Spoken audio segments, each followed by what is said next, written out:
It was a hot summer night in Los Angeles, August 1969. In the hills of Beverly Hills, where Hollywood stars live their golden dreams, something terrible was about to happen. Something that would forever shatter the illusion of security for the American elite. A young 26-year-old actress, 8.5 months pregnant, slept peacefully in her mansion. She didn't know it would be her last night. She didn't know that a man miles away had decided that she and her friends needed to die. And the most disturbing part, that man never laid a hand on any of the victims. He just whispered the right orders into the right ears. Welcome to one of the darkest chapters in American history. If you like cases that mix crime, psychological manipulation, and the dark side of the counterculture, leave your like now and activate the notification bell. This channel dives into the mysteries that history tried to hide. Sharon Tate was the kind of person who seemed born to shine. A model since her teens, a rising actress, wife of the acclaimed director Roman Polanski. She was at the peak of her life, expecting her first child, planning her future. On the night of August 8th to 9th, Polanski was in Europe finishing a film. Sharon stayed at home at 10:50, Cielo Drive, accompanied by close friends, hairstylist Jay Sebring, heiress Abigail Folger, and her boyfriend Wojciech Frykowski. Stephen Parent, a young visitor, was also present.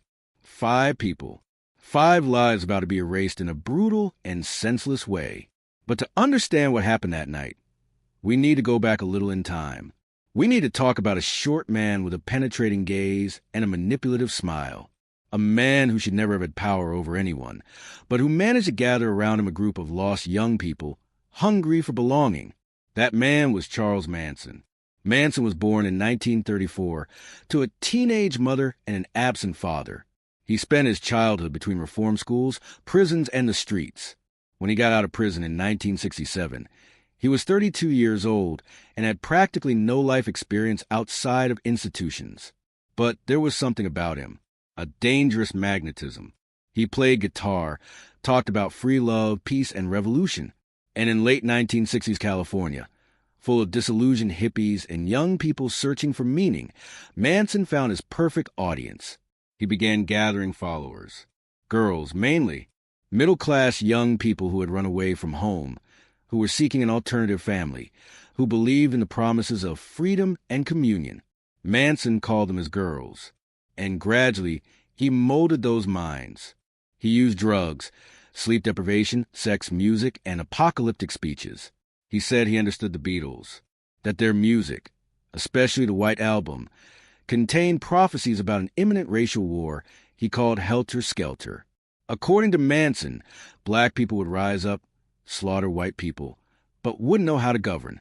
And then he and his family, hiding in the desert, would emerge to take control. It sounds crazy, doesn't it? And it was. But Manson had a terrifying talent for making others believe. He wasn't just a madman. He was a calculated manipulator. And he knew that if he wanted to unleash the chaos he imagined, he needed a push. He needed violence. He needed blood. This is where one of the theories about why Manson chose that specific house comes in. Terry Melcher, a music producer and son of actress Doris Day, had lived there before. Manson had tried to impress Melcher, seeking a recording contract. He was rejected. Some believe the attacks were revenge. Others think Manson knew rich people lived there, and that a brutal crime against the Hollywood elite would generate headlines, panic, and perhaps the beginning of Helter Skelter. Whatever the truth, the choice was deliberate. And on the night of August 8th, Manson gave the order. He gathered 4 of his most devoted followers, Charles Tex Watson, Susan Atkins, Patricia Krenwinkel, and Linda Kasabian. He told them to go to the house on Cielo Drive, told them to leave something witchy, told them to show no mercy. And they obeyed. Watson took the lead. He cut the telephone line, climbed the gate, found Stephen Parent leaving the property in his car, shot him 4 times. The 18-year-old boy died right there, inside the vehicle. No one inside the house heard. Not yet. Then they entered. Frykowski was sleeping on the sofa. He woke up to a boot in his face.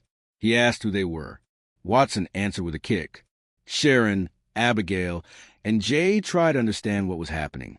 They believed, for brief moments, that it was a robbery. They begged for their lives, said they could give money. Sharon pleaded for her unborn baby's life. None of it mattered. What happened next was a bloodbath. Watson, Atkins, and Krenwinkel attacked with knives and a rope. They stabbed, strangled, beat. Frykowski tried to flee, was shot and stabbed multiple times on the lawn. Abigail ran, but was caught and killed in the garden. Jay Sebring took several blows. And Sharon, pregnant, begging for her unborn son's life, was stabbed 16 times. When they finished, the invaders wrote the word pig in blood on the front door. They returned to the ranch where Manson waited for them. He asked if they had done something witchy. They said yes, and Manson smiled. But he didn't stop there.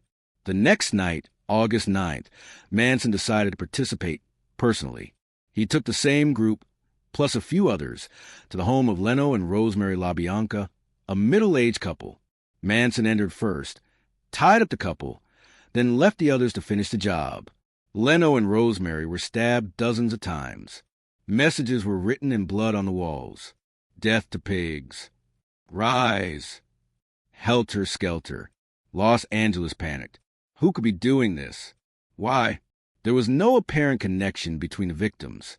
No clear motive. The police were lost. Theories ranged from the mob to drug trafficking. But the truth was even stranger. The investigation moved slowly until Susan Atkins, jailed for another crime, began bragging in jail. She told other inmates about the murders. One of them informed the authorities. And then, slowly, the net began to close. Watson, Atkins, Krenwinkel were arrested. Linda Kasabian, who had stayed outside as a lookout and did not directly participate in the killings, agreed to testify in exchange for immunity. And, finally, Charles Manson was captured. The trial was a spectacle. Manson behaved like a showman. He laughed, shouted, made nonsensical statements. He once appeared with an X carved into his forehead, which he later turned into a swastika. His female followers camped outside the courthouse, singing and defending their leader. The media covered every move, and prosecutor Vincent Bugliosi built a devastating case. He argued that Manson had orchestrated everything, that even without personally stabbing anyone, he was the mastermind, the architect of the horror. In January 1971, Manson and his followers were convicted of first-degree murder, initially sentenced to death. When California temporarily abolished the death penalty, the sentences were converted to life imprisonment. Manson died in prison in 2017 at the age of 83. He never showed remorse. Until the end, he insisted he hadn't ordered anything, that his words had been misinterpreted. But no one believed him. So, what really motivated Manson? Was it the rejection by Terry Melcher? Was it the apocalyptic quest for Helter Skelter? Or was it simply a broken man, consumed by hatred and envy, who wanted to see the world burn because he himself never had anything? Perhaps it was all of that. Perhaps it was just a desire to exert absolute power over other human beings, to prove that he, an ex-convict with no formal education, could make people kill under his command. And the scariest part? He succeeded. Girls and boys who, under other circumstances, would have led ordinary lives were turned into murderers. They abandoned their humanity, not for money or survival, but because a man told them it was the right thing to do. This forces us to ask uncomfortable questions. Could any of us be manipulated like that? Under the right conditions, with the right person whispering in our ears, would we be capable of the unthinkable? The death of Sharon Tate and the others wasn't just a personal tragedy. It was a cultural turning point. The 60s, with all their promise of love, peace, and freedom, ended in blood. Hollywood's innocence was shattered. People locked their doors. Distrust grew, and the image of the counterculture, once romanticized, gained a permanent shadow. Today, more than 50 years later, the name Manson still evokes fear. Documentaries, books, films continue to explore the case, and each new generation wonders, how is this possible? How could a man with no weapons, no money, no institutional power cause so much harm? The answer is both simple and terrifying. He understood that true power doesn't come from physical force, but from the ability to control minds. He found vulnerable people, offered them a false family, filled their heads with prophecies and hatred, and then unleashed them upon the world. And when the blood was spilled, he kept his hands clean, at least physically. Sharon Tate deserved to live. She deserved to see her child be born. She deserved to grow old, continue her career, have a full life, just like Jay, Abigail, Wycheck, Stephen, Leno, and Rosemary. They all deserved it. But they were erased because they crossed paths with a man who believed himself a prophet and young people willing to kill in his name. And perhaps that's the most important lesson. Evil rarely comes with horns and claws. Usually it comes with a smile, a promise of belonging, a soft song played on a guitar. It comes disguised as love, community, purpose. And when we realize the truth, sometimes it's already too late. So what do you think? Was Manson a manipulative genius or just a common criminal who was lucky to find blind followers? Were those young people also victims? Or do their choices make them as guilty as he was? Leave your opinion in the comments. And if this story impacted you, share it with someone else who also enjoys exploring the darkest corners of human nature. Subscribe to the channel, activate notifications, and see you in the next investigation. Because the truth, no matter how dark, always deserves to be told.